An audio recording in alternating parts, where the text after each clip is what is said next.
Glória a Deus. Juízes capítulo 6. Nós vamos ler do 17 até o 24. Diz assim a palavra do nosso Deus. E ele respondeu: agora, se achei mercê diante dos teus olhos, dá-me um sinal de que és tu, Senhor, que me falas. Rogo-te que daqui não te apartes até que eu volte e traga a minha oferta, e a deponha perante ti. E respondeu ele: esperarei até que voltes. Entrou Gideão, preparou um cabrito e bolos asmos e um efa de farinha, a carne, e pôs num cesto, e o caldo numa panela, e trouxe até debaixo do carvalho e lhe apresentou. Porém, o anjo de Deus lhe disse: toma a carne, os bolos asmos, põe sobre esta pedra. Algumas Bíblias está escrito: põe sobre esta penha. E derrama-lhes por cima o caldo. E assim o fez. Estendeu o anjo do Senhor a ponta do cajado que trazia na mão, tocou a carne, os bolos asmos, e então subiu fogo da pedra, subiu fogo da penha, e consumiu a carne e os bolos. E o anjo do Senhor desapareceu de sua presença. Algumas traduções são mais interessantes, elas dizem assim: e o anjo do Senhor entrou na chama e subiu ao céu. Viu Gideão que era o anjo do Senhor e disse: ai de mim, Senhor Deus, pois vi o anjo do Senhor face a face. Porém o Senhor lhe disse: paz seja contigo, não temas, não morrerás. Então Gideão edificou ali um altar ao Senhor e lhe chamou: o Senhor é paz. E ainda até o dia de hoje está o altar em Ofra, que pertence aos Abiesritas. Essa turma aqui é a família de Gideão, ok? A família dele. Queridos, esse texto, um texto muito conhecido de você. Eu mesmo tenho pregado bastante sobre Gideão nesta comunidade. É um texto que eu gosto muito, um personagem que eu gosto muito de pregar. E eu quero ensinar a você nesta noite alguns pontos importantes para nós como igreja a respeito da disciplina da adoração. Um texto rico em ensinamentos, um texto rico aqui, que por si só já é explicativo, mas eu quero que você entenda que nós, como povo, o povo do Senhor, a igreja de Cristo Jesus, somos um povo chamados para uma jornada, queridos. Nós temos um destino, um propósito em Deus, o nosso Senhor. Nós somos criados para um propósito eterno, a saber, um propósito de sermos adoradores. Algo que fala a respeito da nossa essência, a respeito da nossa vida. Nós fomos criados para nos relacionar com o nosso Deus, com o nosso Pai, mas também para adorar a Ele, com a nossa vida, com os nossos cânticos, com a nossa... E quando eu digo a nossa vida, o nosso dia a dia, o nosso ordinário, o cotidiano do ser humano, adorando a Deus em todas as coisas. O apóstolo fala: quer vocês comam, quer vocês bebam, ou façam alguma coisa, façam tudo isso para a glória dele. Então a nossa vida como um todo, ela é consagrada ao Senhor, toda ela adora a Ele. Nesse sentido, não tem uma separação, sabe, de sagrado e secular. Não tem uma separação daquilo que a gente vive no domingo e daquilo que a gente vai viver amanhã quando sair daqui, né? Ou quando nós formos enviados daqui para a nossa casa e sairmos amanhã, logo de manhã, para a nossa semana, para as nossas ocupações. Não, irmãos, toda a nossa vida ela é sagrada, toda a nossa vida adora o Senhor. Aquela irmã que cuida dos seus afazeres, adora a Deus enquanto cuida dos afazeres, enquanto cuida das coisas domésticas. Aquele irmão que dirige, que está pilotando, aquele irmão que está no hospital, aquele irmão que está ali fazendo uma venda com dignidade, com generosidade, alinhado às Escrituras, com o seu coração voltado para um padrão do céu. Ele serve a Deus, serve o próximo, glorifica a Deus com a vida dele. Então, a nossa vida toda, ela precisa ser uma vida de adoração. E nós fomos chamados para assumir o nosso lugar de filho. Então entenda que nós éramos órfãos, pecadores, estávamos lá no ecossistema da orfandade, vivendo tanta coisa ruim lá naquele mundo, quando estávamos escravos de Satanás, que é o primeiro órfão.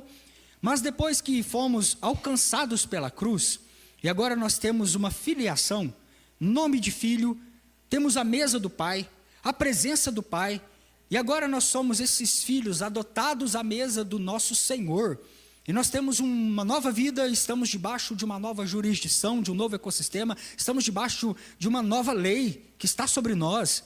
Não é mais a lei da morte, mas é a lei da vida que rege o nosso dia a dia. Então, a partir daí também nós somos levados a sermos adoradores, a sermos capacitados como guerreiros e a sermos enviados como heróis para a nossa geração. E é isso. O fim da nossa vida é Hebreus 11. Terminarmos naquela galeria de heróis da fé. E olha, irmãos, quantos irmãos nossos estão lá? Você vai olhar ali e ver que pessoas falhas, pessoas com muitas fraquezas, mas que não ficaram, não assim, admitiram viver à sombra de pecados, à sombra de fraquezas. São pessoas que estão na galeria dos heróis da fé e que não são listadas, elas não são colocadas naquela ordem ali por conta dos pecados. Está lá, e assim Abraão negou a sua própria mulher. E então Isaac estava indeciso, não tomava posição em relação aos entulhadores de poços. Então Noé embebedou. Não, irmãos, não está isso não. Você vai ler Hebreus 11, está lá, Abraão pela fé, Noé pela fé, Isaac pela fé, os pais pela fé. Então assim sempre você vê uma capacitação de filho, e eles saíram debaixo da sombra dos pecados, não admitiram ser reconhecidos naquela geração por conta das coisas erradas que eles faziam, mas eles assumiram o lugar de filho, a capacidade que vem do alto, viveram pela fé as promessas, viveram uma vida de total dependência e adoração voltada para Deus, capacidade divina, e terminaram bem, terminaram sendo conhecidos como homens e mulheres que dependiam totalmente do Senhor, que viviam uma vida de comunhão com Deus, e que caminharam, mesmo tendo fraquezas, deixando de lado as fraquezas e correndo a vida e a carreira de atleta de Deus por um prêmio maior, melhor, encerrando bem. Então, nós somos chamados para a jornada, para assumir o nosso lugar de filho contra o mal, nascidos para ser heróis. Já disse a vocês, irmãos, Deus, Ele nos criou para essa conexão, para essa comunhão. E nós, outrora, éramos órfãos. A Bíblia, ela nos chama assim. A Bíblia classifica a todos aqueles que estão distantes da mesa do Pai como esses filhos órfãos, não sabem que são filhos. Porque havia um amor tão perfeito lá na eternidade, antes do mundo ser mundo. Antes do mundo começar, aquele caos do nada. E a presença de Deus pairou sobre o caos. Aquela bagunça toda, o Espírito Santo de Deus pairou sobre aquilo, organizou tudo aquilo, né? E assim, a presença do Espírito Santo organizou o caos e colocou vida, soprou vida, disse haja, e a vida aconteceu. Então começa então ali a criação, o Gênesis, haja luz, haja seres viventes, haja natureza, haja então um jardim preparado para os filhos de Deus. Isso foi maravilhoso. Então aquele amor perfeito lá entre a Trindade, aquele amor perfeito entre o Pai, o Filho e o Espírito Santo que eles compartilhavam ali como família, agora nasce no coração de Deus esse desejo, e Ele compartilha com filhos criados, a sua imagem e a sua semelhança. Então Ele nos cria para comunhão, para sermos amigos dEle, para caminharmos junto com Ele e para então o adorar. Irmãos, a adoração está na essência do ser humano. É igual uma lâmpada que foi criada para se conectar com a fonte, conectar com, vamos pensar, existe um gerador por detrás dessa lâmpada que está emitindo para ela força, e ela está totalmente dependente, a luz que ela emana porque está conectada à fonte de toda a vida, vamos pensar assim. E nós também somos assim, estamos conectados ao nosso Deus, fomos criados, não vamos encontrar outro lugar, outro propósito fora da vontade de Deus. A gente pode, às vezes, e como a gente é teimoso, nós vamos por aqui, por acolá, buscando nesse mundo afirmação, pertencimento, um lugar, né, nesse ecossistema de orfandade aí fora, e não vamos encontrar. Porque é só na presença de Deus que nós encontramos aquilo que nós precisamos para viver. A nossa essência, o nosso sentido de vida, porque fomos criados para ser filhos, filhos assentados à mesa do nosso Deus. Então essa aliança, ela é entendida como um relacionamento, e Deus, o projetista, cria o ser humano para conexão. E assim nós temos Deus, o nosso Pai, que reparte, que entrega, que nos informa do seu amor perfeito e nos inclui nesse amor tão maravilhoso, mesmo sabendo que lá na frente o ser humano haveria de se desconectar. O que é a desconexão, pastor? Desconexão é o pecado. É quando a gente escolhe, a gente usa a nossa liberdade e com ela faz um mau uso dela para sair da mesa de Deus, para sair dos braços do Pai. Filho nos braços é filho protegido. Filho na mesa é filho resguardado. Então entenda aqui o que está acontecendo nesse momento, nessa passagem. Porque Gideão, ele está ali, e a Bíblia diz que os filhos de Israel fizeram o que era mal aos olhos do Senhor. Então o Senhor lhes entregou nas mãos dos midianitas. E os midianitas, eles marcharam contra Israel e oprimiram a Israel, castigaram a Israel por muitos anos. Mas, irmãos, eles não foram assim só um tipo de problema, porque a Bíblia diz que foi uma coleção de problemas, um ajuntamento de problemas. A coisa estava tão complicada porque não era só midianita, e eles resolveram chamar os amalequitas e os povos do deserto para subir contra Israel e dar cabo de Israel. E como que eles faziam? A palavra de Deus diz que eles atravessavam de um lado para o outro, e eles subiam como um enxame de gafanhotos. Se você sabe, os gafanhotos eles vão passando e não deixam nada para trás. Deixa tudo assim, aquela devastação na plantação, acaba com tudo. E a Bíblia diz que os midianitas, amalequitas, e aqueles outros povos que se juntaram a eles nesse enxame de problemas, vinha subindo. E à medida que eles iam subindo, eles atacavam a colheita, roubavam as sementes, queimava tudo que restava, levava ovelhas, bois, jumentos, não deixaram nada em Israel. Tinha ali um ambiente de deserto, porque eles passavam escaneando Israel e levando tudo à medida que iam subindo, à medida que iam destruindo enquanto passavam. E isso foi muito tempo. Foi muito tempo que essa coisa se desenrolou, a ponto que Israel começou a fazer covas.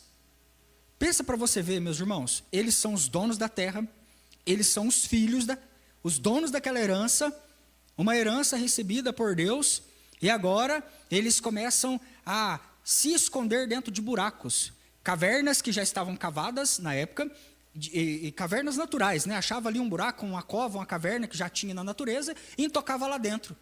Ou então começaram a fazer para si covas, começaram a cavar a própria sepultura, a própria cova, e se esconder lá dentro. Então, olha para você ver o tanto que a identidade do filho ela é distorcida quando ele sai da presença de Deus. A ponto dos herdeiros da terra terem que se esconderem, cavarem os próprios buracos para ficar lá dentro e assim se verem livres do inimigo. Porque sabe o que eles faziam, irmãos? Eles pegavam o que sobrou da colheita, o pouco de semente que tinha restado, alguns animais que eles conseguiam esconder em alguma dessas cavernas estratégicas e, como diz o bom mineiro, amoitavam ali, escondia tudo lá dentro. Por que eles faziam isso? Porque era uma tentativa frustrada de que o inimigo não viesse a roubar o que sobrou. Não viesse a roubar o resto da semente, o resto da comida, para eles então não morrerem de fome. E assim aconteceu. O povo de Deus estava dentro de covas.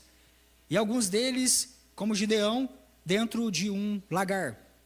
E essa desconexão aconteceu, queridos, no coração primeiro de Satanás, é o primeiro órfão.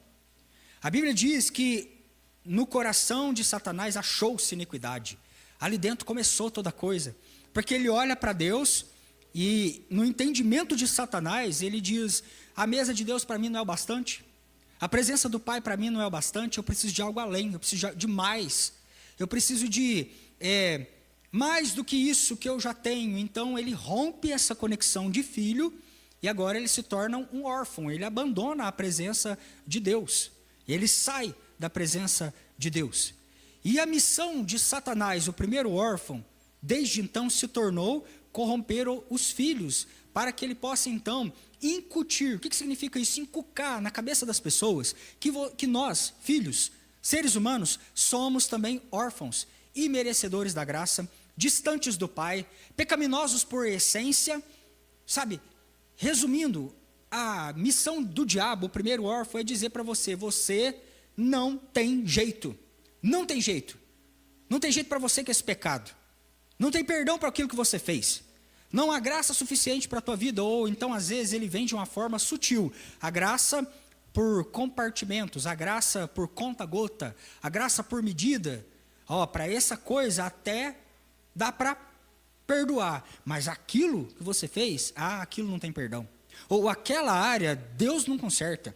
Não, isso que você fez, e assim ele começa a deixar a nossa mente confusa para que nós venhamos então abraçar a graça por partes. E achar que Deus pode entrar em algumas áreas e outras para Deus virou impossibilidade. Que Deus não é capaz de mudar.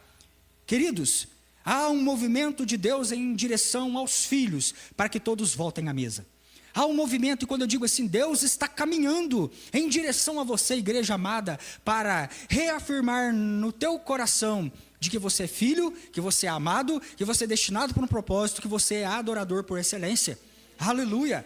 E que a igreja de Cristo Jesus, os guerreiros do Senhor, que estão em direção a esta missão heróica da parte de Deus, o nosso Pai, nessa terra, caminham e marcham adorando. Enquanto nós vivemos, nós adoramos. Caminhamos, marchamos glorificando aquele que é santo, aquele que é digno. Queridos, longe do Pai, vulnerável, exposto, é como uma criança que está num parque cheio de perigos, numa trilha cheia de perigos, e ela de repente sai do braço do pai, pula do braço do pai por escolha, e ela então vai. Então não é que esse pai seja negligente, mas o fato é que a criança escolheu se colocar debaixo do jugo da orfandade, ela se distanciou do pai. Então, saindo desse ecossistema de mesa, agora ela está num lugar onde ela está vulnerável. Entenda isso, orfandade é vulnerabilidade. Estamos expostos aos ataques, e foi isso que aconteceu aqui com Israel. Israel escolhe sair dos braços de Deus Todo-Poderoso, do Pai, e quando eles saem da presença, ali então os inimigos vêm para cima, pegam eles, porque eles estão expostos. E nesse sentido, entenda uma coisa, igreja, quando nós pecamos, falando aqui do nosso pecado original, da essência pecaminosa, quando o homem cai do estado de perfeição e se torna pecador, Adão e Eva, vamos pensar nisso. Lá quando os nossos pais ancestrais caíram, e a família inteira ficou comprometida, porque aí depois de Adão, vem os filhos, você conhece a história, e a humanidade agora está debaixo do jugo do pecado. Então entenda que desde lá do Éden, nós adoramos de maneira errada. Nós olhamos uns para os outros de maneira errada. Os nossos interesses estão contaminados. A maneira de relacionar marido e mulher está comprometida. A maneira de relacionar pai com filhos, filhos com pais, está comprometida. A maneira da gente comercializar, resolver relacionamentos interpessoais, patrão e empregado, as nossas amizades, tudo isso está corrompido. Não é mais a maneira como Deus planejou para ser, porque o pecado entrou e corrompeu. E agora o pecado veio e manchou aquilo que antes era perfeito, criado por Deus para ser perfeito. Queridos, nós não sabemos como adorar, não sabemos relacionar, nós não sabemos como viver. É preciso reconfigurar a mente inteira olhando para a palavra de Deus. Tem que ter, assim, uma reconfiguração, a mente passar por uma metanoia, assim como Romanos 12 ensina, mudar a mente e mudar ela inteira. Pensa você que nós não sabemos, sabe, coisas minúcias da vida está totalmente distorcido pelo pecado, porque sempre o pecado volta os nossos olhos para o nosso egocentrismo. Sempre, queridos, vai ser dessa forma.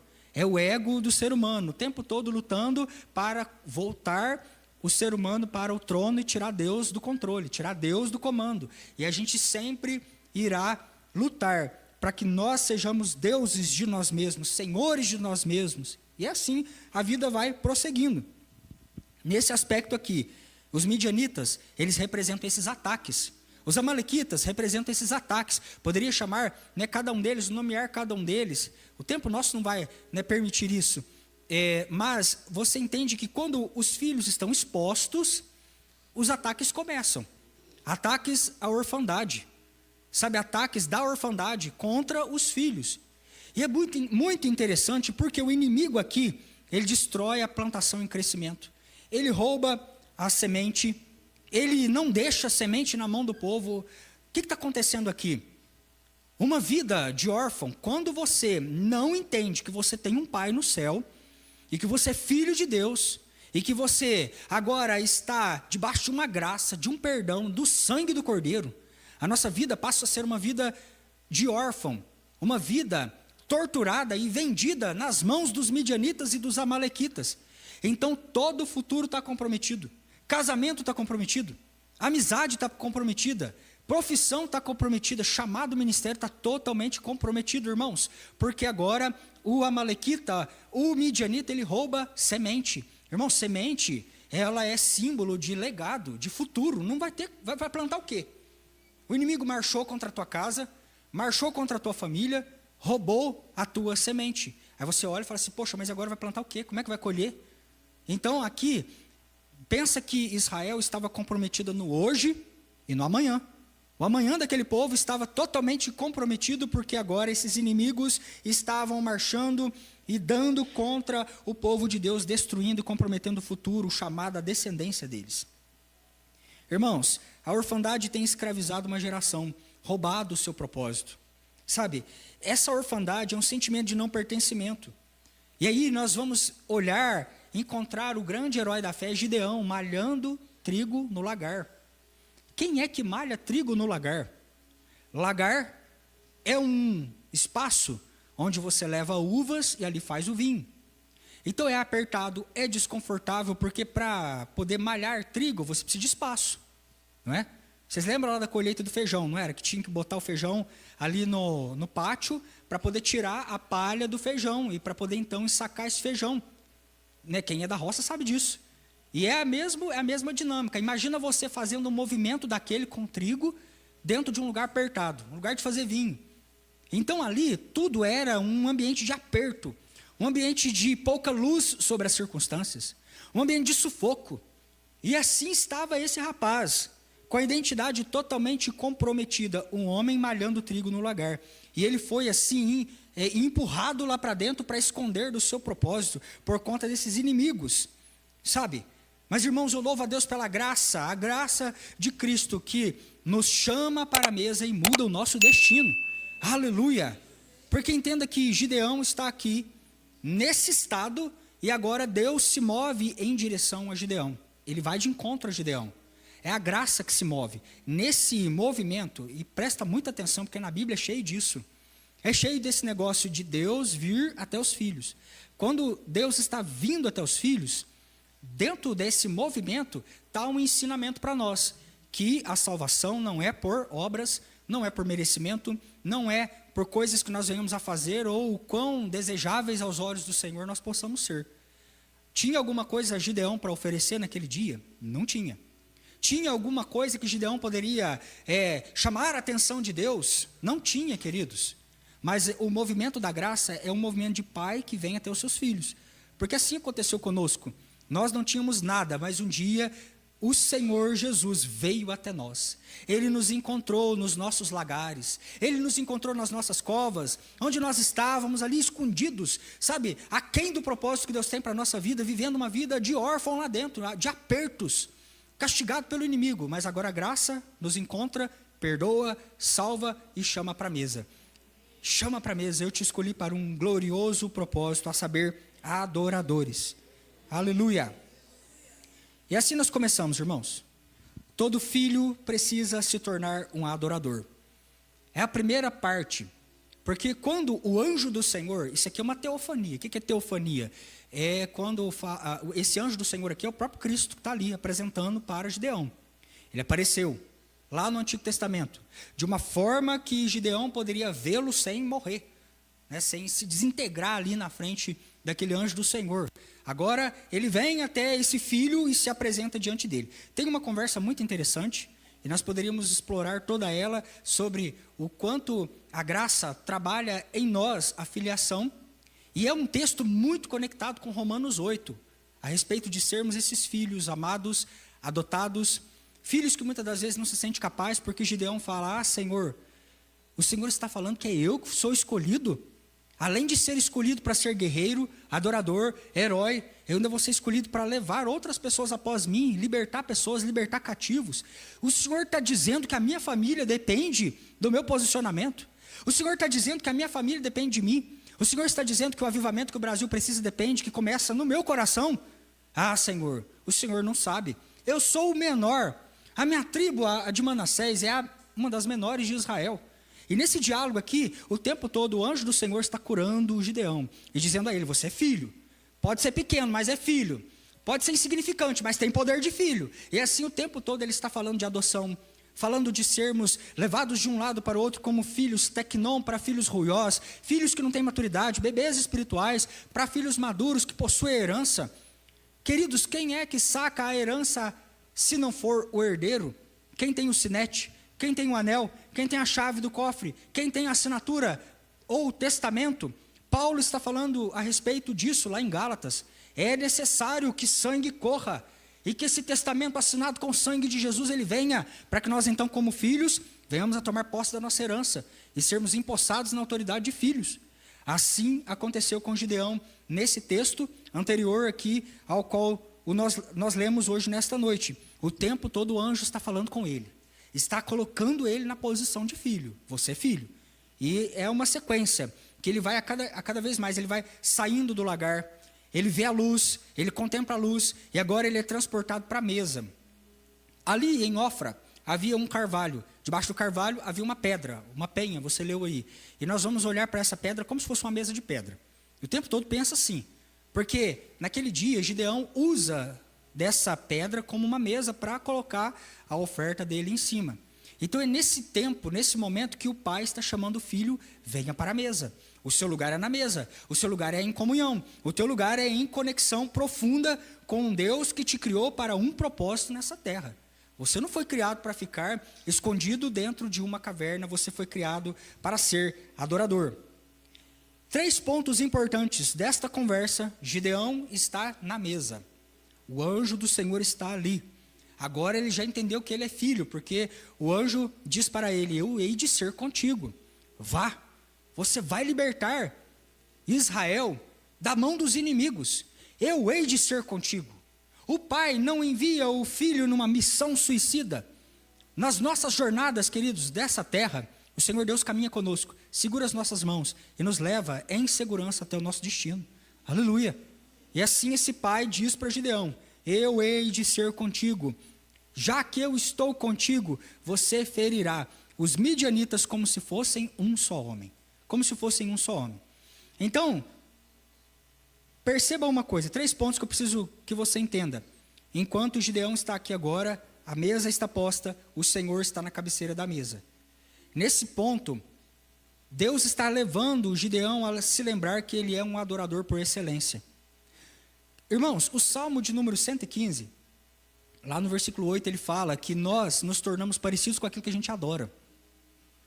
É por isso que quem tem amor ao dinheiro é terrivelmente avarento. Quem idolatra filhos se perde no propósito do casamento.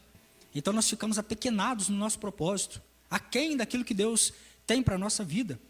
Ou quando nós idolatramos o ministério, a placa da igreja, os pastores, os ídolos desse mundo, nós vamos ficar distantes do nosso propósito. Porque Salmos diz, você se parece com aquilo que você adora. E quanto mais nós chegamos diante do Cristo, quanto mais nós chegamos diante de Deus, mais nós vamos nos tornando parecidos com Ele. Isso é a verdade. É só você olhar a jornada de Gideão. Quanto mais ele dá um passo, mais perto ele está do Senhor, mais ele começa a ser transformado. Mais a natureza desse guerreiro aqui, desse homem de valor, ele vai sendo transformado, moldado, porque ele está se aproximando da luz. Se você se afasta de um foco de luz, você às vezes não enxerga com detalhes a sua roupa, mas às vezes você chega diante da luz, bem próximo dela, aí sim você vai conseguir enxergar sujeiras, partes da sua roupa que precisam costurar, precisam de um reparo. Então você começa a perceber o quão defeituoso você é, porque você se aproximou de Jesus, você se aproximou deste padrão que é o Senhor Jesus. Um fato antes de nós adorarmos: todas as vezes, irmãos, que nós chegamos para adorar, que nós entramos em adoração, ou que nós nos posicionamos no estado de vida de adoração, precisamos passar diante da mesa e nos resolvermos como filhos. E o que eu estou falando aqui? é corrigir as rupturas de relacionamento com Deus, o Pai, e com os nossos irmãos. Gideão precisava se resolver com o Senhor como filho, para depois então entender o poder da herança, o poder de fazer parte da tribo de Manassés.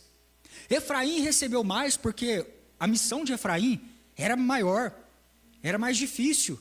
Manassés, ele, mesmo sendo primogênito, recebe pouco, porque ali, quando Jacó inverte a mão e abençoa um em detrimento do outro, havia um sinal para nós muito grande, que a graça de Cristo é maior do que a lei dos homens, que a graça de Cristo é maior que os rudimentos e as coisas que a lei estabeleceu.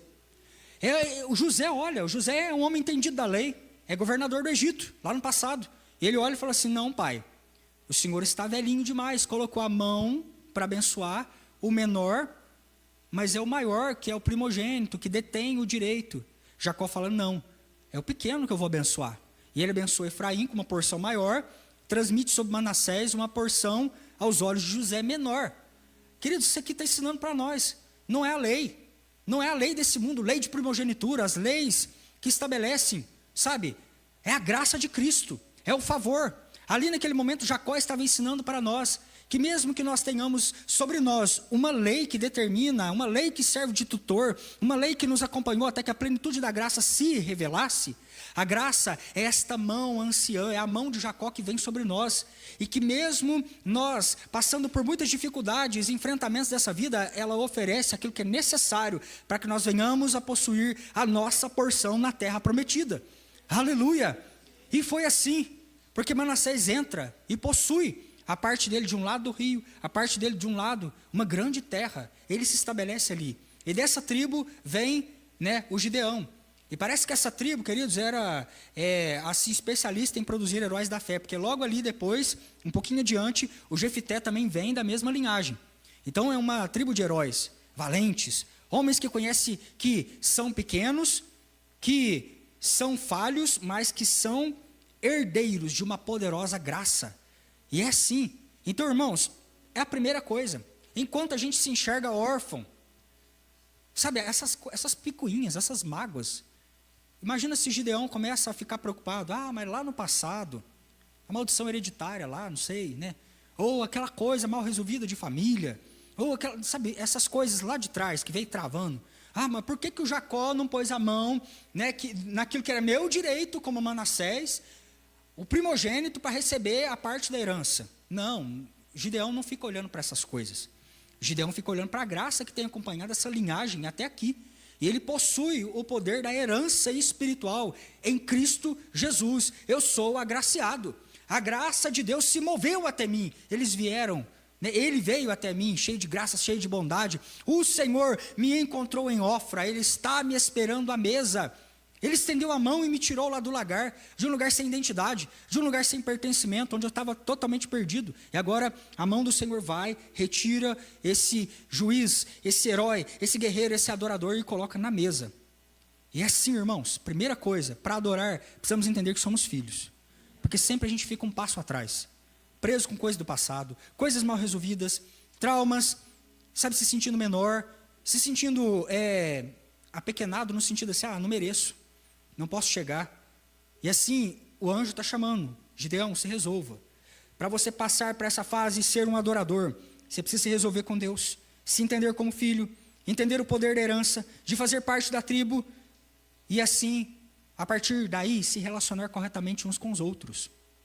E assim, irmãos, chegamos num culto como esse, entenda o teu poder de ser filho de Deus, agraciado. Mas ninguém estaria aqui se fosse por mérito próprio. Começa pelo pastor. Não tinha jeito de vir para cá. Por quê? Porque somos pecadores, não é? Não estou flutuando aí na cidade, voando. Ninguém me viu, com capa de super-herói em cima de prédio, pulando. Se vê interna porque tá doido. Tá? Não sou super-herói. Então a graça é assim. A graça é assim. Ela posiciona todos nós no caminho desta mesa, como filhos de Deus. Sabe, imerecedores, mas filhos. Então precisamos entender, quando levantamos as nossas mãos, que o Senhor Deus nos perdoou, nos colocou nesta posição de filho, que nós levantamos as mãos como filhos, que nós adoramos como filho, caminhamos como filho, vivemos à altura de filhos. E nesse aspecto, a cruz, ela tem um formato É interessante, né? Assim, e tem um braço ali, porque fala muito da nossa conexão e de estarmos bem resolvidos com Deus, o nosso Pai, mas também da gente se resolver aqui, entre nós. Mateus, ele fala, né? Jesus está ali em Mateus 5:24, diz que primeiro vem esse alinhamento, perdão, alianças bem resolvidas. Por isso que Gideão se resolve. Ele precisa.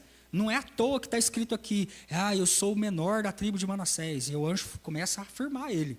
Ele tem que se resolver em família.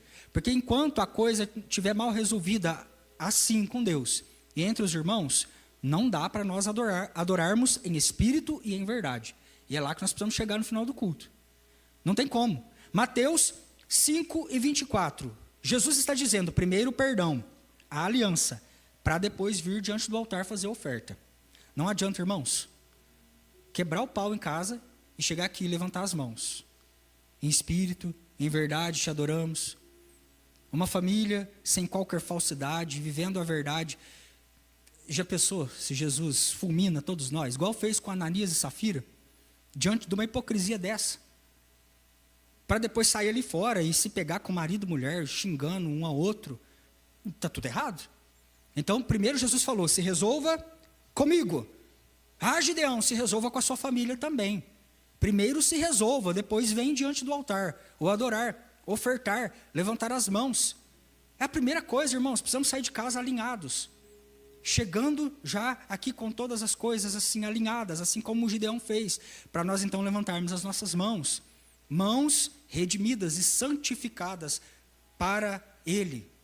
Então, antes de começarmos, esse alinhamento familiar é muito importante.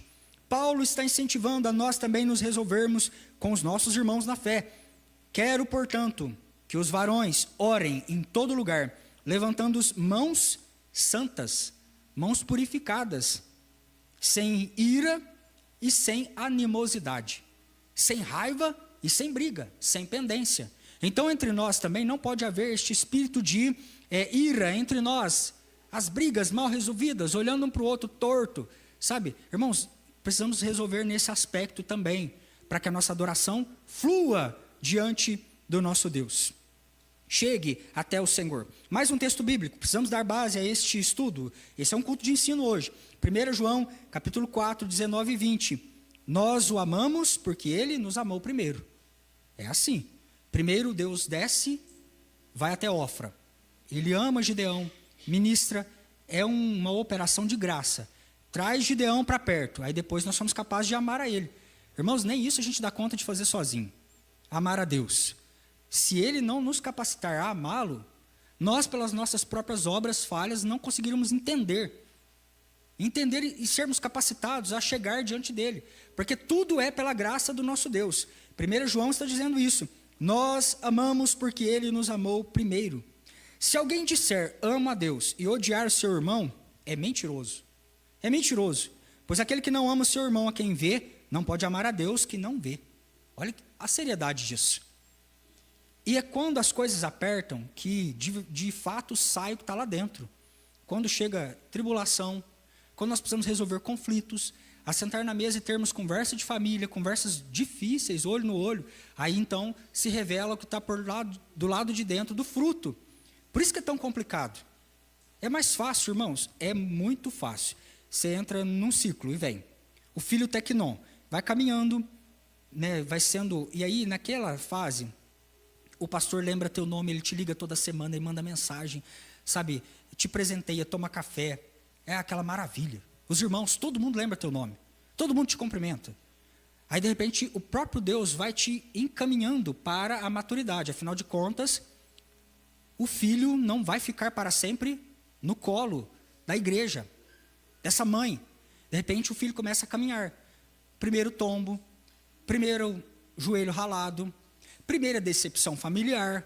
E aí começa, de repente, as coisas começam a ficar mais visíveis. A igreja começa, e o filho começa a crescer, a amadurecer.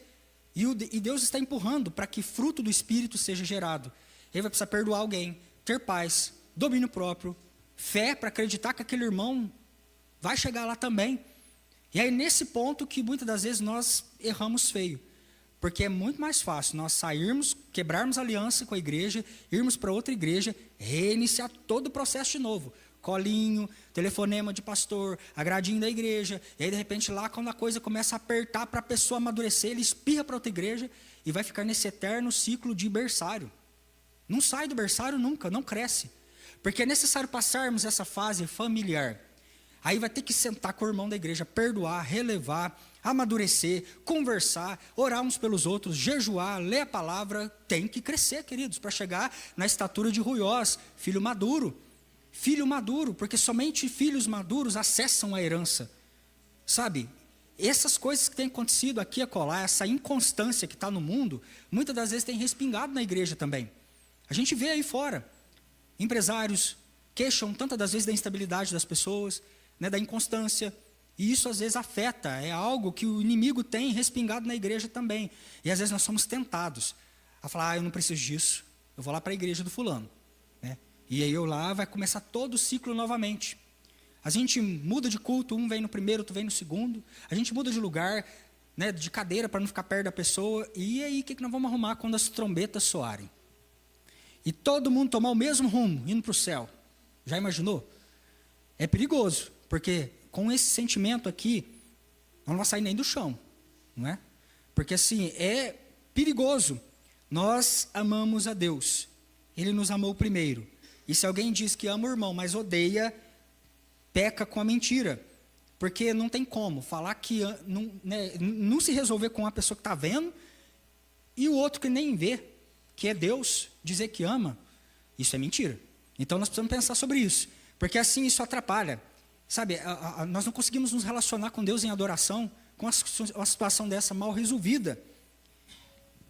Tiago diz também, 4 e 8, chegai-vos a Deus, e Ele chegará a vós. Purificai as mãos, pecadores, vós que sois de ânimo dobre. Ânimo dobre é aquele que ora está e ora aquele que não está.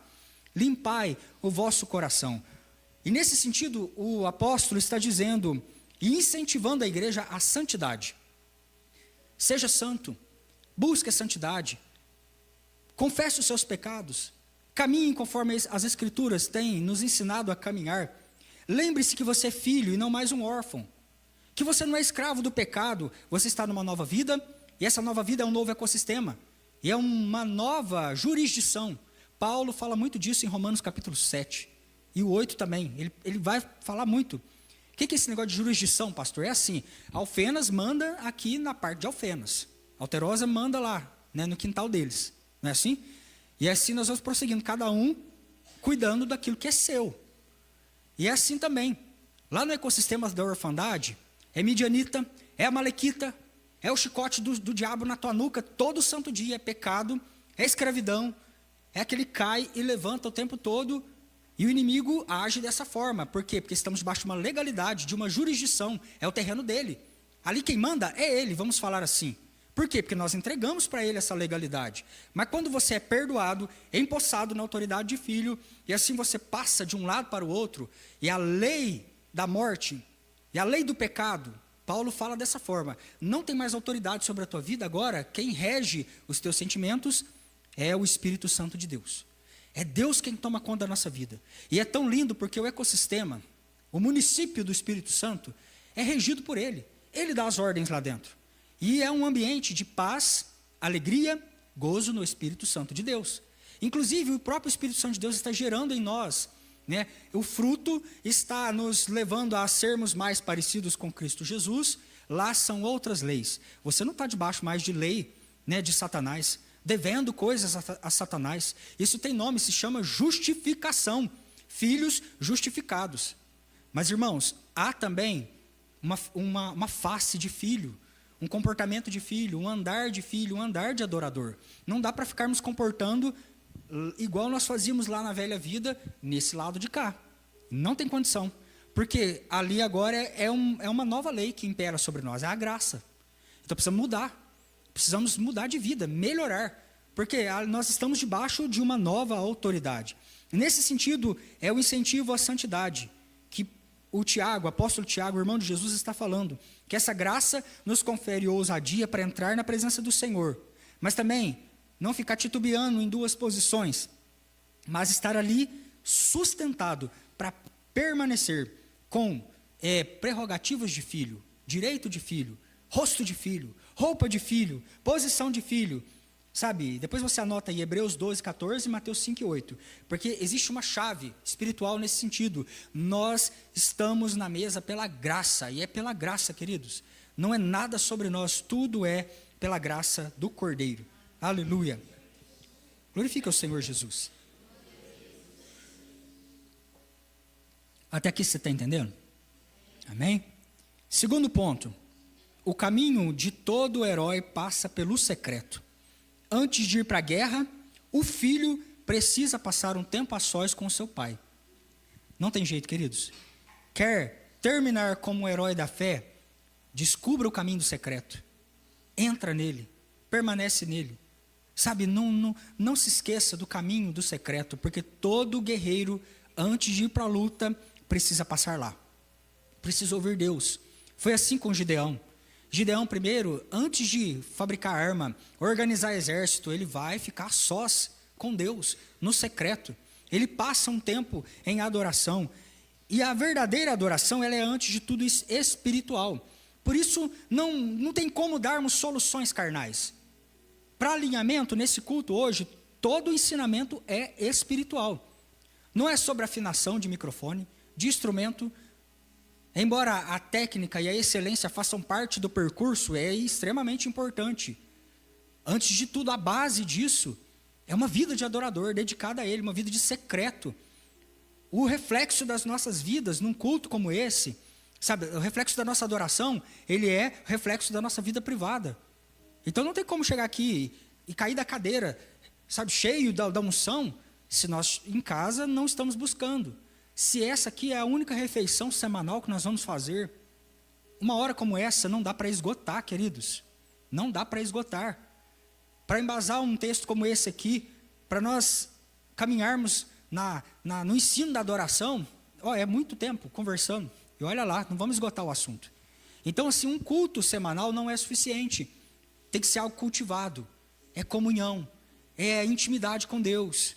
Sabe, é abraço, é conhecer a Deus, é andar com Ele, igual o Jó, ele está expressando. Não podemos simplesmente saber quem Deus é e ouvindo falar dEle, mas é uma caminhada, é uma jornada, é juntinho dEle, andando todos os dias. Então, João capítulo 4 e versículo 23, Deus procura os que adoram em espírito, no reino espiritual. Isso aqui não está envolvendo só o material, o visível, a expressão do corpo, a preparação do ambiente para a chegada do rei, mas está falando da essência da adoração, de adorarmos com o entendimento de que somos filhos, seres espirituais, de considerarmos o aspecto imaterial da nossa vida, somos filhos, seres espirituais, e que o nosso propósito é ser adorador. Fomos criados para adorar o Senhor, o nosso Criador. Então Deus está à procura daqueles que estão adorando a Ele, de corpo, mente, que é a nossa alma, e também de maneira espiritual, com o seu espírito. Tudo isso conectado ao Senhor, o adorando. Irmãos, para Gideão aqui não tinha opção. Não tinha um meio termo. Ele foi criado para adorar. Ele não pode se curvar diante das coisas desse mundo. Se ele não se curvar diante do Senhor, ele vai adorar coisas menores. Porque joelhos foram feitos para se dobrar. O joelho tem uma anatomia própria, ele é feito para curvar. Então, se a gente não curva diante de Deus, a gente curva diante de coisa pequena. A gente adora a nós mesmos, adora as coisas desse mundo, e a gente vai se curvando aos deuses dessa terra, porque ele tem um jeito próprio. Esse joelho foi feito para se curvar. Isso é uma metáfora da nossa vida, da essência de quem nós somos, porque Deus está procurando esses filhos que estão conectados com Ele. E para a Gideão não tinha outro termo, ele precisa entender, sou adorador, assim como nós, queridos, porque senão ele ia adorar o vitimismo da cova. Sou uma vítima, vou ficar dentro dessa cova que eu mesmo cavei para eu ficar aqui dentro, olhando para os problemas. Irmão, todo mundo tem uma história difícil para contar. Estou falando com empatia, tá? Não estou falando com pressão e não estou esnobando ninguém, de coração. Mas todo mundo tem uma história de dor, de dificuldade, sabe, de trauma, de enfrentamentos. A questão é, o que nós vamos fazer com essas histórias? Vamos ficar chorando a vida inteira em cima dela? Isso vai definir a nossa vida? Nós vamos ser chamados pelo nosso trauma? Vamos ser conhecidos pelos pecados que a gente não conseguiu vencer? Não, irmãos. Nós precisamos sair dessas covas. Muitas covas. E uma delas foi até a gente que cavou para se enfiar lá dentro. E culpou Satanás, culpou, né, a Deus, culpou a igreja, culpou um tanto de gente. Mas foi a gente mesmo que cavou com a própria mão, entrou lá dentro. Então, assim, entender. Gideão poderia adorar. Porque é muito cômodo, irmãos. Ficar lá dentro da cova. Enrolado como vítima, papel de vítima. Não, lá fora tem Amalequita. Lá fora tem Midianita. Aí Deus fala, sai Gideão, luta pela tua família, luta pela tua herança. Ele bota o nariz para fora, o que tem lá fora, queridos? Um chumaço de terra revirada, um tanto de campo tudo queimado, um tanto de espiga ressecada, queimada. Não tem um jumento para limpar aquele escombro, tanto de casa queimada, entulhada, lixo para todo lado. Não tem ovelha para oferecer lã e aquecer o povo está com frio. Não tem boi para fazer sacrifício a Deus. Até a adoração deles está comprometida, por conta da ação. Ele fala, não, esse anjo tem senso de humor. Mandar eu lutar por isso. É essa família? É esse emprego? É esse chamado? Com toda essa aparência, sabe, essa coisa que é visível, que não está correspondendo àquilo que Deus disse que é. Esse é o aspecto da fé, queridos. De nós muitas das vezes olhar com o olhar da fé. Parece muitas das vezes que a nossa vida está toda bagunçada. Parece que o chamado, assim, está de pernas para o ar. A gente não vê, não consegue ver perspectiva. Fala, Deus, estou confuso nas muitas vozes. Ou às vezes olhamos e falamos assim, chega, não vale mais a pena lutar. Deus está falando para você, Filadélfia, herdeiro de uma herança poderosa, incorruptível no céu. Não volte para a cova. Não abandone a tua posição de filho e de um guerreiro. Sabe, você precisa colocar o rosto para fora dessa cova e avançar. E ainda que Deus esteja chamando coisas que estão agora totalmente reviradas de terra prometida, você precisa crer. Você precisa colocar os pés e se posicionar, sabendo que Deus transforma deserto em terras, queridos, férteis. Sabendo que Deus transforma o caos em algo poderoso. Sabe, um jardim para os seus filhos ali habitarem. Deus é especialista. Foi nessa perspectiva que Gideão falou, eu não vou adorar o vitimismo, eu saio da cova. É para lutar por essa terra? Não está com cara de terra prometida, mas eu vou lutar. Não está com cara, não está com rosto de família que manda leite e mel, mas eu vou lutar. Vai fazer um esforço tremendo, e eu me sinto pequeno, tribo de Manassés, mas eu sei que eu sou herdeiro de uma graça. E ele abandona o vitimismo, ele não deixa aquilo tomar conta dele.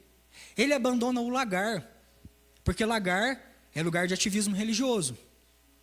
É lugar onde a gente faz e não sai do lugar. A gente tem uma igreja, um cartão de membros, a gente é parte de uma comunidade, mas isso não leva a lugar nenhum, porque nós não entendemos que ativismo religioso não agrada ao Senhor. Que a gente faz para preservar o restinho da colheita, sabe? E que não é sobre isso. Não é sobre isso que Deus não está chamando a gente para se matar na religião. Deus nem tem agrado disso, porque Gideão estava cansado, suado, dentro do lagar. E teve algum proveito para esse homem, queridos? Não teve. E a gente precisa pensar, porque às vezes a gente está se curvando diante de uma religião, nós estamos nos dobrando, se matando debaixo de um ativismo religioso terrível, e Deus não tá nesse negócio. Deus não está nem recebendo a nossa oferta, porque a gente está olhando para a estrutura e não para o Senhor, para Deus. Então, Gideão aqui não tem escolha, ou ele corre para a cova, ou ele corre para o lagar.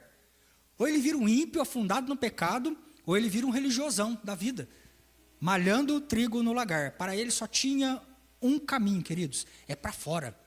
Só tinha uma porta, o lagar só tinha uma porta, a cova só tinha uma porta, e essa porta estava direcionando para a mesa, para Deus, para a graça, para a presença. Ele olha debaixo do carvalho em Ofra, e ali está assentado o anjo do Senhor, o próprio Cristo, apresentado ali, de uma maneira que Gideão poderia contemplar o seu rosto. Era isso, só tinha para ele um caminho. Ele precisava sair, ele precisava depender, ele precisava se render, para então ser reconfigurado como um guerreiro e se tornar um herói. Queridos, a adoração é algo que só conseguiremos fazer plenamente dizendo sim à presença. Sim para a presença dele. Mas esta adoração também é sustentada pelo poder do Espírito Santo, que nos capacita a permanecer ali, a orar, a adorar plenamente e corretamente na presença do Senhor. Quando eu digo corretamente, observe que o anjo, ele está direcionando a verdadeira adoração aqui. Então temos que aprender isso e entender que o Espírito Santo de Deus está nos direcionando como adorar. Como nós vamos caminhar, amadurecer como adorador. Filadélfia, igreja adoradora, o povo que adora ao Senhor. E assim, Gideão fala, eu te peço, Senhor, não saia daí até que eu volte. E ele diz, eu esperarei. Quando ele diz eu esperarei, traduzido para nós eu estou procurando aqueles que me adoram, em espírito e em verdade. É a mesma espera do Cristo na beira do poço, dizendo essas palavras para a samaritana. Sabe? Esperando, assentado. Um Cristo que está à procura desses verdadeiros adoradores, que agradam tanto o coração de Deus, nosso Pai. E assim o anjo está dizendo, vai Gideão, eu te espero, até que você se posicione em espírito e em verdade. E Gideão corre, prepara o seu melhor.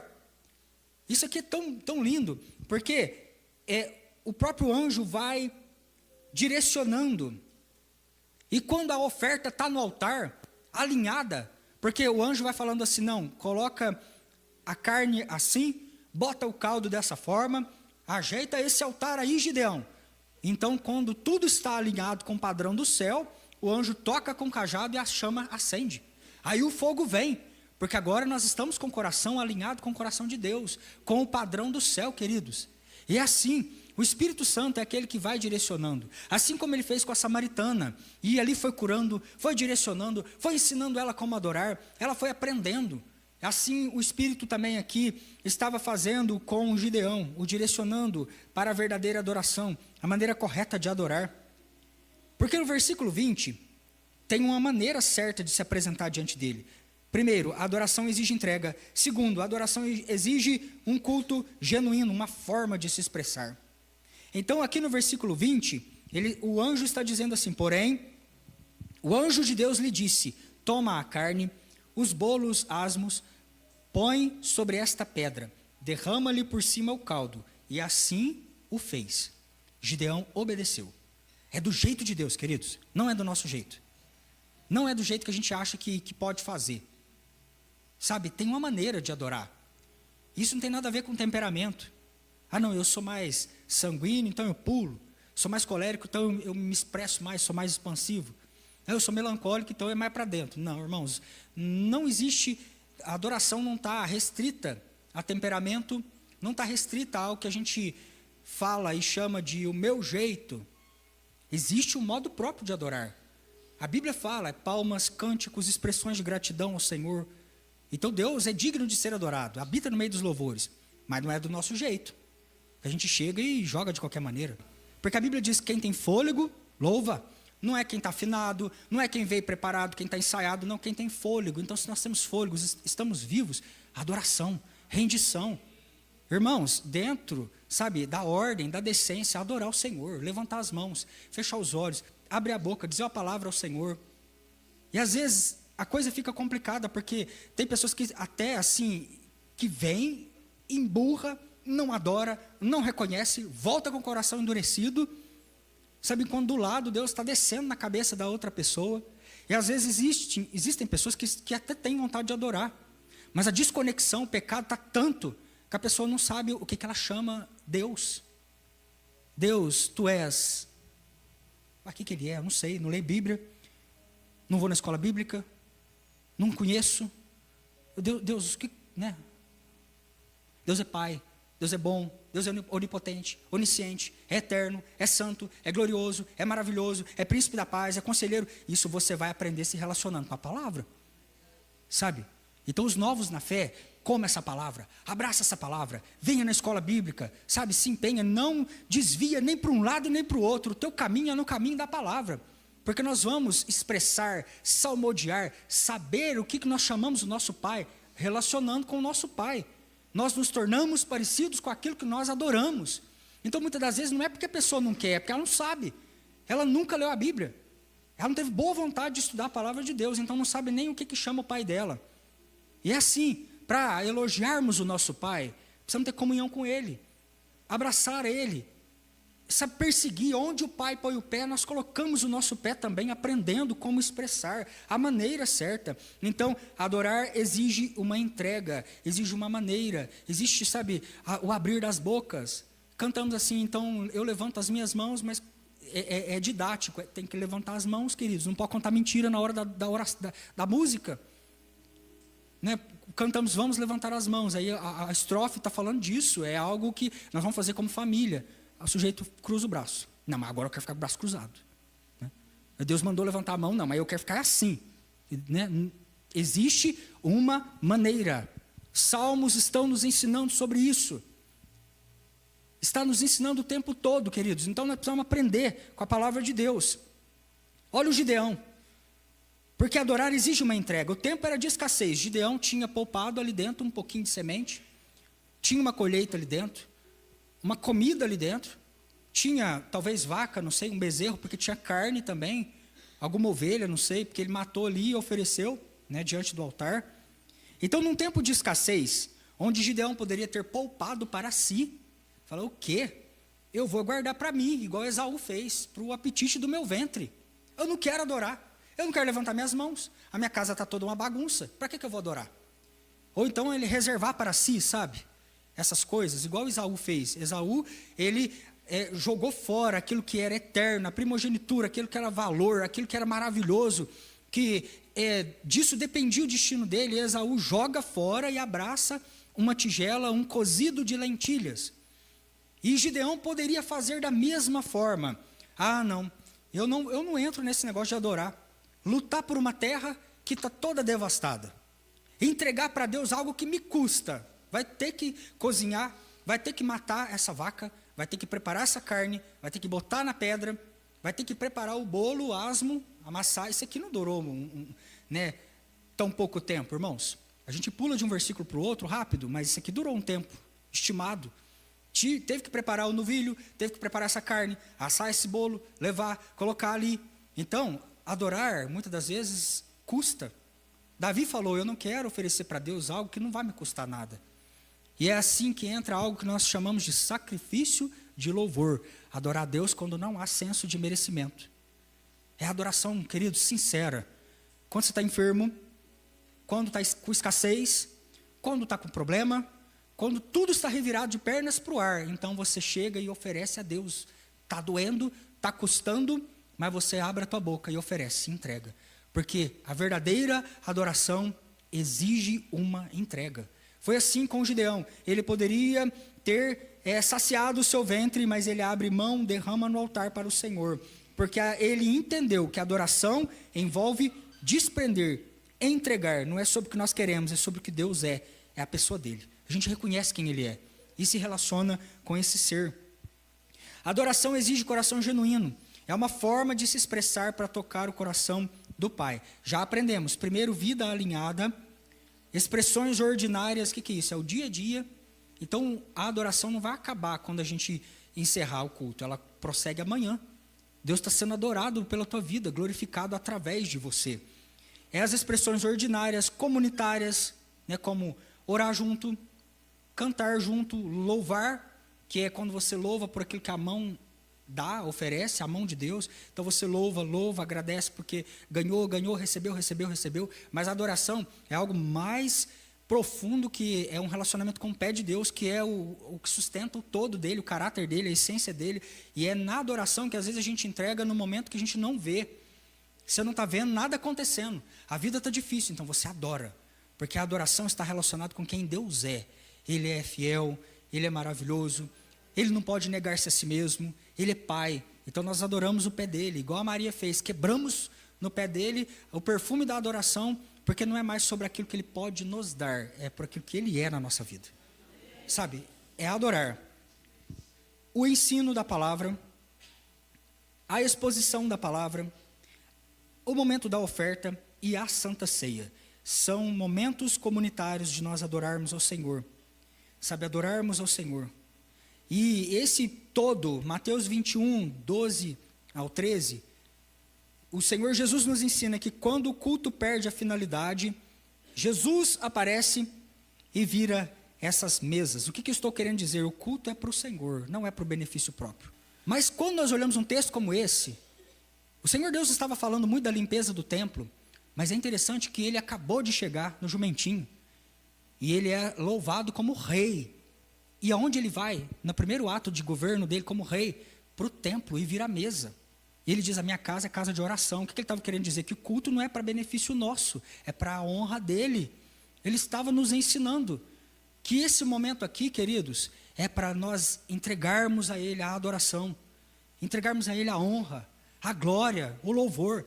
Quando nós fazemos isso de fato, então nós estamos alinhados com o padrão do céu. Porque quando nós entramos com expectativa errada, o Senhor vai virar a nossa mesa. Ele vai virar a nossa mesa. Vai colocar tudo de pernas para o ar, porque nós estamos entrando num culto como esse com expectativa em homens, em bênçãos, em coisas, e às vezes Deus está calado e não vai fazer. Tem dias que o Senhor Deus libera e tem dias que o Senhor Deus retém. É assim com a chuva, é a metáfora da nossa vida. Haverão dias que o Senhor Deus está em silêncio. Isso não significa, queridos, que Ele está parado. Ele continua trabalhando. Amém? Glória a Deus. Então o culto não é sobre nós, não é sobre o arrepio. Hoje não, foi horrível o culto. Porque ninguém caiu, ninguém arrepiou, ninguém rodopiou, ninguém falou em línguas. Né? O louvor foi mais assim, congregacional, mais leve. Né? Não teve assim, né, uma dopamina, um estímulo, uma luz piscante, uma fumaça, né? Deixando tudo com tosse aqui em cima do altar. E depois não consegue nem cantar direito. Né? Então não é sobre isso, queridos. Não é sobre a programação, evento. Evento sem propósito é vento. E a gente não faz isso aqui na igreja. Sabe, não arrastar as cadeiras, fazer um negócio aqui para poder segurar membro. Não, queridos, não é assim. Nós precisamos nos preparar para a volta do Senhor. Para, sabe, a nossa família ser um foco de avivamento, um altar elevado ao Senhor. Então os eventos precisam ter propósito por detrás dele, visando a edificação dos santos. Então o culto é para o Senhor. Quando o culto deixa de ser organizado, ordenado, o ambiente onde a família pode se reunir com uma certa privacidade, isso é bíblico, isso é teológico. Um ecossistema que propicie a nossa mente voltar a atenção para o Senhor. Você vai falar assim, pastor, você está viajando. Não. 1 Coríntios 14, 33, e confere com 40 do mesmo capítulo, e Hebreus 12, 28. Se o culto, ele não tem esse ecossistema, vamos dizer assim, então ele perde o sentido. Então a igreja não pode ser parte do problema. A nossa cabeça já está cansada, queridos, desse tanto de luz o dia inteiro, de barulho o dia inteiro, essa bagunça toda. E aí nós vamos chegar no culto, o culto está parecendo uma carreta da alegria, queridos. Vamos ficar mais doentes ainda. Então o culto é o momento da conexão, de uma mente que encontra paz nos louvores, na oração, no acolhimento, no aperto de mão, nos sorrisos uns dos outros. E assim nós temos um culto ordenado, com privacidade para adorarmos o Senhor. Um culto onde o Senhor Deus está presente, onde os dons fluem com ordem e decência e todos são ministrados. E a igreja então se torna um ambiente de paz, de cura, ministração. É sobre isso. E aí nós saímos daqui melhores do que viemos. Porque a igreja não pode se juntar e adoecer a cabeça dos membros. E deixar todo mundo assim, alucinado. Né? Foi lá, pulou, o show estava uma beleza, mas voltou para casa vazio. Não é disso, queridos, que a palavra de Deus está nos ensinando. E o versículo 22, para nós caminharmos para o final, a palavra de Deus está dizendo assim, viu Gideão, que era o anjo do Senhor, e disse, ai de mim, Senhor Deus, pois vi o anjo do Senhor face a face. Porém, o Senhor lhe disse, paz seja contigo, não tenha medo, não temas, você não vai morrer, não morrerás.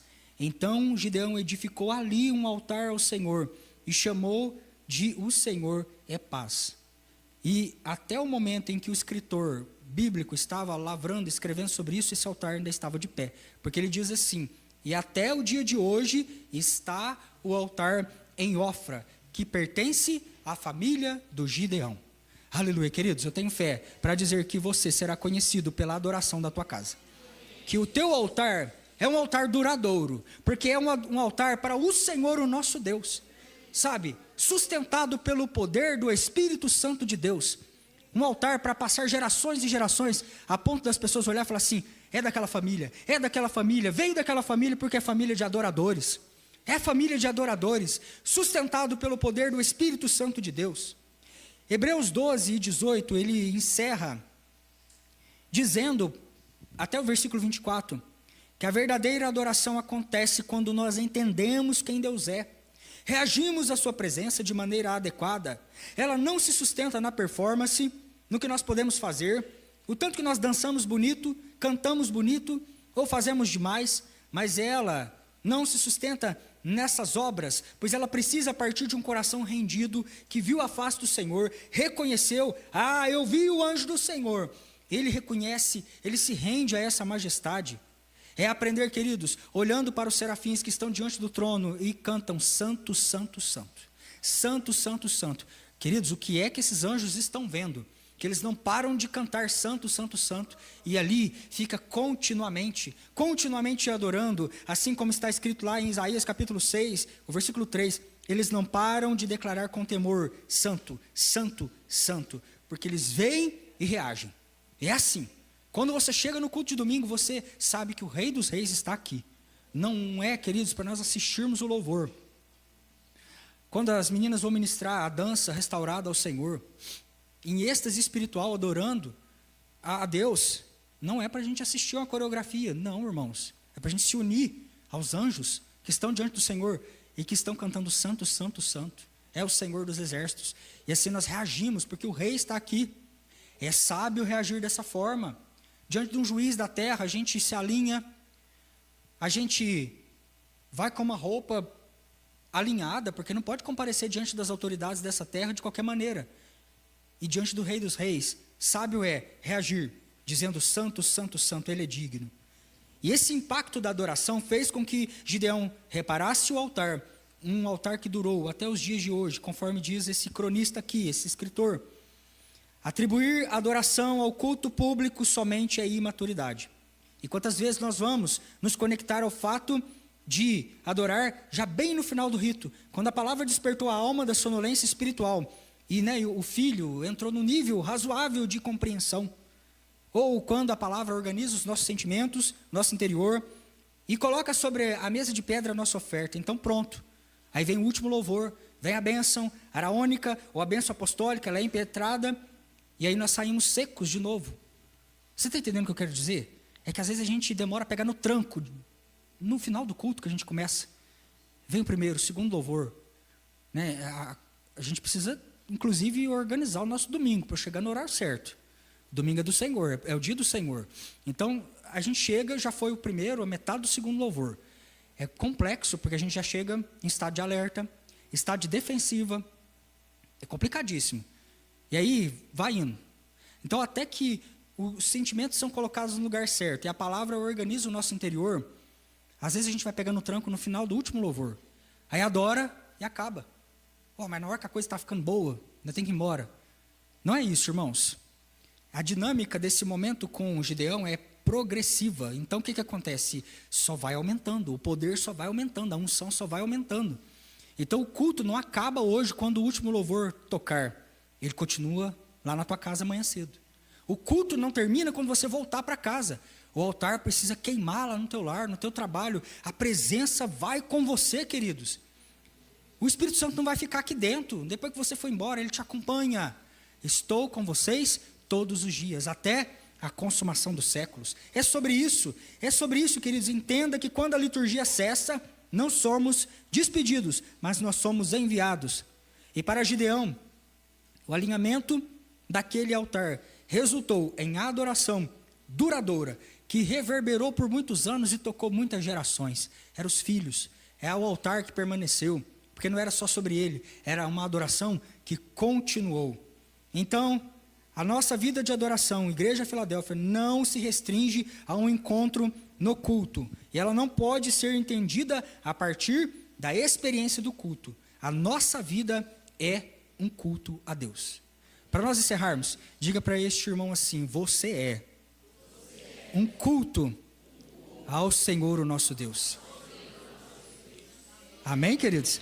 Glória a Deus. Esses são os fundamentos da adoração: contemplação, oração, adoração, leitura da palavra. Antes de ir para a guerra, Gideão passou no secreto e ouviu a voz de Deus. E era de madrugada e ele estava obedecendo às ordens do Senhor, liberadas no secreto. Queridos, no secreto Deus define a rota, a estratégia. É no secreto que Deus concede a força e libera a vitória sobre os filhos. Amém? Você encontrou o caminho para o secreto, faça dele a sua morada, faça dele a sua habitação. Você colocou os pés no Santo dos Santos, nunca mais vai sair de lá, porque esse é o teu lugar.